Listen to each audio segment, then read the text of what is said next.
In this lesson, we shall look at question 5. The graph of f of x equals negative the square root of 27x for x greater or equal to 0 is sketched below. The point P with coordinates 3 and -9 lies on the graph of f. Right, use your graph to determine the values of x for which f of x is greater or equal to -9. And we are here and greater is above here.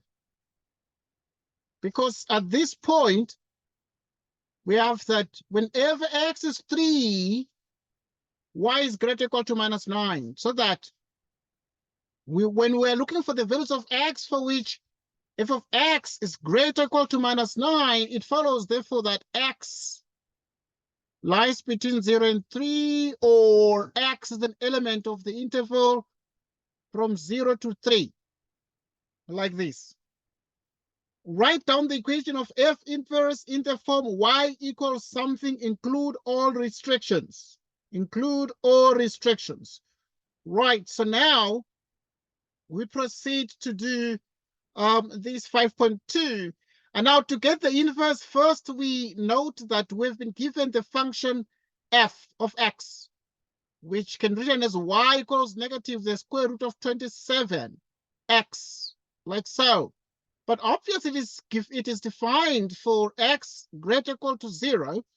So with x here is greater or equal to 0, together with y is less or equal to 0, because you can see y is on the negative side, okay? And x is on the positive side, or at least non-negative side. Okay, now this one here is actually defined for x greater or equal to 0, and y itself is less or equal to 0. And then we find the inverse. So the inverse now of this function becomes, you switch the roles of x and y, like this.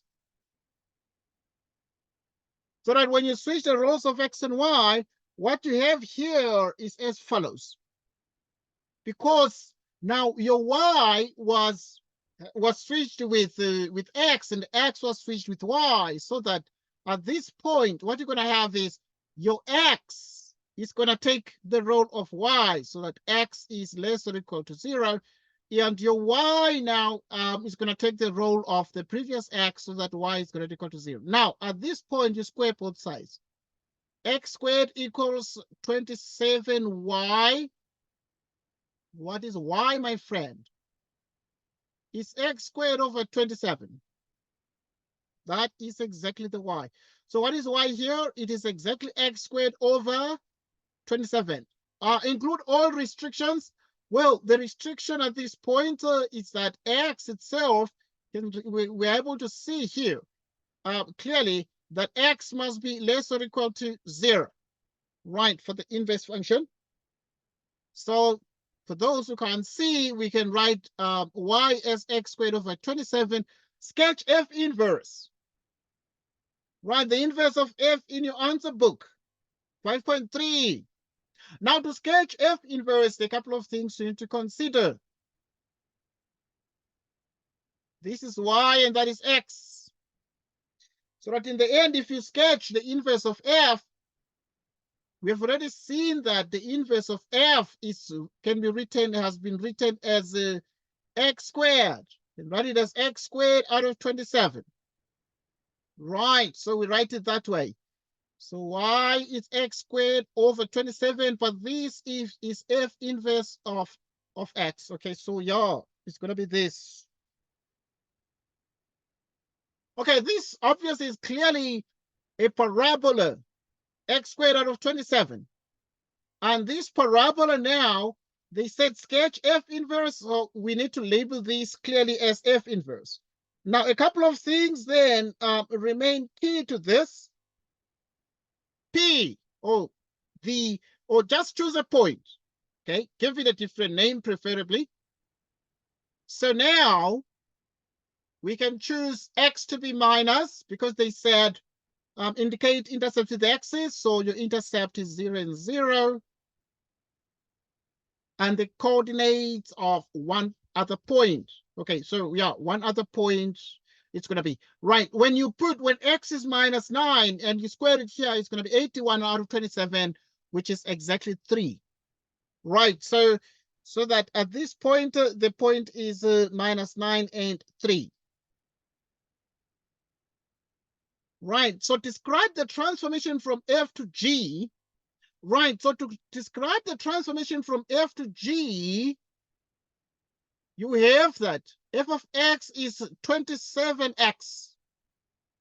And if f of x is 27x, then what is G now? Right, so G now can be seen as positive, meaning the transformation of this function to the function G, which is plus the square root of 27x.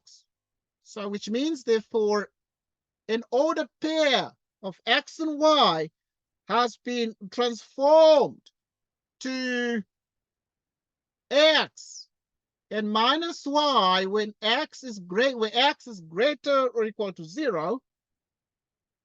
Or you can say that we're dealing with a reflection. Right, it is a reflection about the x-axis.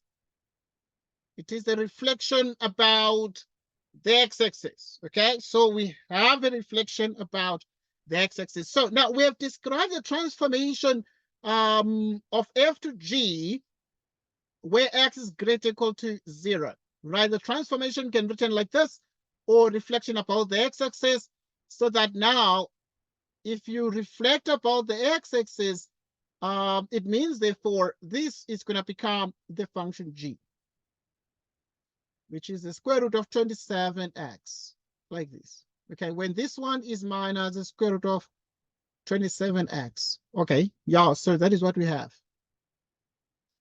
Okay, so yeah, but which answer is more preferable? I would imagine it is most certainly this one here. So yeah, if you state this one, you actually have done much justice. That is the most popular narrative these days, to say it is a reflection about the x-axis that makes a negative y a positive y, keeping x the same. Okay, so yeah, so thanks everybody for watching. It was exciting solving this problem, and a very, very goodbye to you.